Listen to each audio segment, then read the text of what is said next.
Brown. Live from Taylor, Michigan, part of Marvin Street Productions. We got some topics to cover today, folks. Man, I'd like to start off, got us an interview with a pretty famous dude. He's known in TV land for killing bugs. Got Billy Bretherton from the A&E hit TV show The Exterminators. Woo! Billy! Man, I am glad you could make it with us on the phone today. I have looked so forward to this interview. First things first, buddy. I hear you served in our U.S. Armed Forces, and did you? Is that I was. Okay. Went in 1987, right. And became, that's where I got into entomology. The study of insects was from the Air Force.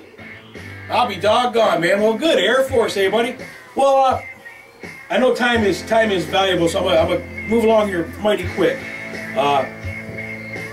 What prompted you to go in the Air Force?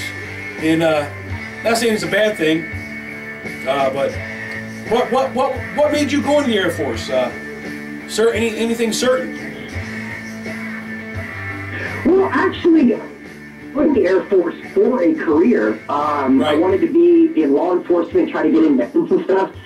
And I scored very well on the ASVAB test. That's the entrance exam. But I did extremely well in biology and things related to chemistry and science. And so they decided to put me in entomology because there was kind of a shortage of animal guys and insect guys in the Air Force. So they put me in that.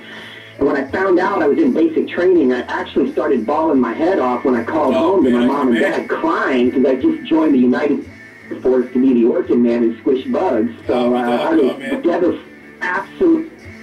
And that's why I got out of the Air Force, because I you know, what I went in to be was not going to happen. Right, so right. I get out of the Air Force and realized I'm trained to do one thing and kill bugs.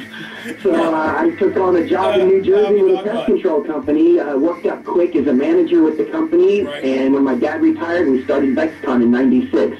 I'll be doggone, buddy. That sounds like it was kind of good. Hey, thanks, man, for serving in the Armed Forces. Yeah, I would never thought that there would be a bug control guy in the military. But I mean, I guess if you break it down, they have to tolerate all the bugs and stuff just like everybody else. So yeah, that's a good thing to do, I guess. Hey, Bill, does any of your military training, does it influence how you conduct yourself or your show? Does it provide? Did the military training provide any insight on what you're doing today as far as how you're acting on your show and stuff like that, you know? Oh, absolutely. I think our uniforms was heavily by the Air Force, you know, the military uniforms when I was in. Right. The way I learned the job and everything is still the way I do it from the way the Air Force taught me. When I got into the Air Force, they put me in a technical training school for 8 weeks. Wow. And I was in the classes like 10 hours a day, tons of homework, Holy and I smokes. really got schooled well. Good. Most people that get into my career field, Right.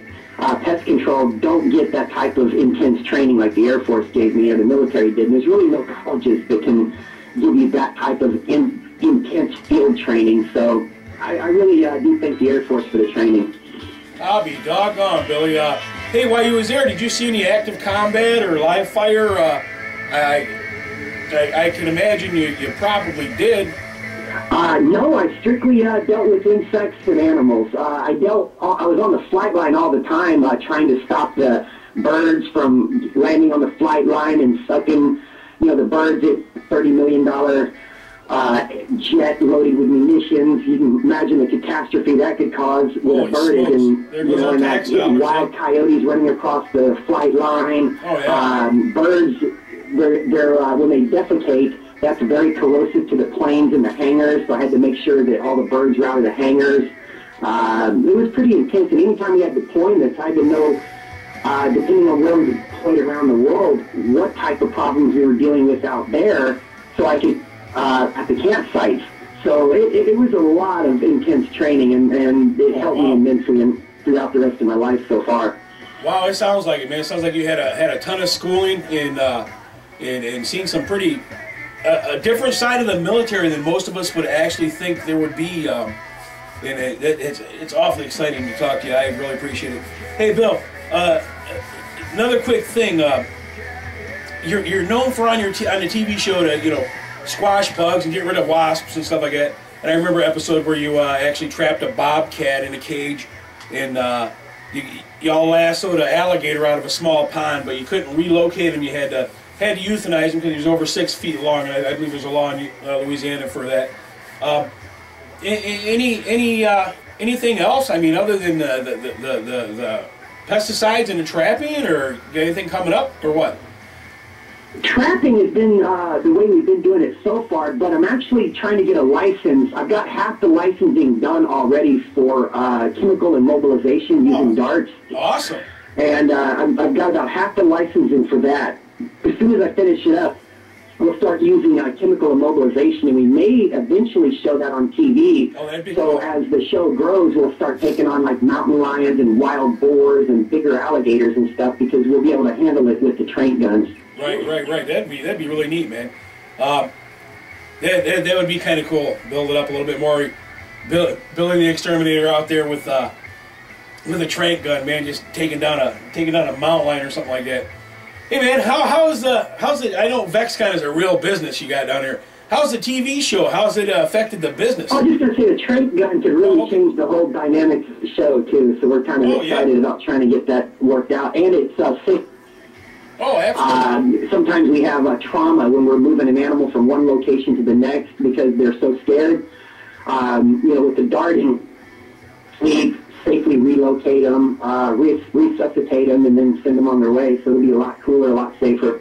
I'll be doggone, man. Hey, Billy, I know VexCon is a real business down there for you guys, you and your family. How's the TV show? How has it affected your business? The major impact it's had on the business is I'm operating a little slower, and I can't get to as many people as I used to. Right. Everywhere I go, I'm drawing crowds. I have to sign autographs and take pictures. Right. I can crawl out from underneath a house with a venom snake covered in mud, and I got little kids running up wanting autographs. So that part trips me out, because I've been doing this 22 years. I wear black. Right. I have skulls and crossbones, and I have venomous snakes and alligators and stuff around me that people are terrified of. Right. I'm used to people running away from me. Oh, yeah, This is a real mind scramble that they're all running to me now. And I'm like, step back, dangerous snake, poisons. And it's just like, it's really crazy. That's nuts as hell, man. I know what it's like, though, to have the people run from you. Just same thing here, man. Hey, does being on TV, with them airing your personal and family issues, does that bother you, like when you and your mom have a little squabble or something like that and they show it on TV, or what, man? I don't mind either way. I don't watch the show. Yeah. I don't watch much TV. Oh, okay. So I don't really care what they show. I think though, the show was designed. The show was designed for an older audience. Right. 18 to 49, 18 to 54. That's what I'm hearing. And the kids are watching the show. Oh, yeah. And they're coming up to me. They're repeating the cuss words that I've said. A&E's getting wind of it. We're getting wind of it. Right. The kids are eating this up. So I've made a personal decision, and I think A&E's very comfortable with it, that we're going to lower the family drama and cut out the cussing completely, because awesome. I got 7-year-old kids coming up to me repeating cuss words that they're learning from me. Dude, that's great. Now the show's on at 10:30 East Coast. Kids aren't supposed to be watching it, but they are. So we're going to correct and try to make it more friendly for kids. I'll be They don't see animals and everything, and the cussing's not needed. We can tell the stories without it. Yeah. So. Oh yeah. Absolutely, man. You're like the modern day, Marlon Perkins of Wild Kingdom is what I used to watch when I was a kid, and probably you the same thing. I mean, we was around the same age. So I can imagine having it more G-rated. Hey, that's great. I mean, because like you said, you can get the story across without the curse words. That's admirable of you to take that step too, because you may lose a little bit of your lower end audience, but you know what? It's going to help out in the long run, man. I wish you a lot of luck with that. That's really good. Hey, does it bother you working on a camera crew? I mean, do they get in the way too on shoots sometimes? It's not a problem. It'll be cool. Yeah, okay, cool, man. No, actually, I feel comfortable around the cameras. I got a really good crew. They kind of got a good dance around me, you know, to stay out of my way, and it's the best they can, you know. They are there, but they're very good, and they dance around me very well. They stay away from the jaws and the venom of being with. They stay out of my way, so it's very comfortable for me. Awesome, man. Hey, it seems like you in a half hour's time or an hour's time when I watch your show, you'll go in and you'll exterminate roaches, bees, wasps, bats, and get rid of a polar bear and all within a half hour. I mean, what is the real turnaround on your average job, man? I mean, other than, I know it's not a half hour, what does it usually take to, like, bait and trap and catch something like that? Well, an average rotation for a job is I'll get a call, go out, do an investigation, inspection, might be out there for 1 or 2 hours, set some traps, and then I start monitoring the trap activity. If we catch an animal quick, we might get it done in like a day or two. If it takes a little longer, it might say on the bottom like took 4 days or something like that. Okay, well that's cool, man. Hey, I appreciate the time with you, Bill. I really do. I know you've got a busy schedule with your shoots, and I know you're on tour with a car show right now. Hey, get 2 pieces. What's the most problematic thing, the hardest thing in the world to catch for you, or not the hardest, but what's the most frustrating, and what do you kind of get freaked out by down there when you in VexCon? What would that be? Well, you know, I tell you the one that I get frustrated with is the mole. Oh, man, me too. People's moles are difficult to trap and get rid of. Right. And, you know, people are out there just sexing over their lawns, and they've got this mole tearing their lawn out. Their patience is very slow, and it's the customer's patience is very slow with getting, sure. And they are so difficult to catch and trap. I usually get a lot of headaches on those. You know, snakes are unnerving. Anytime I'm in a tight spot, like underneath a house, and I got a snake up under there, or in a body of water with a snake swimming by, that can bother you. Oh, absolutely. I can understand that, man. Hey, listen, I know we're out of time. Your producer told me exactly how much time you had, and I was. I appreciate it. And by golly, take care of yourself. And folks, watch the Exterminators on A&E.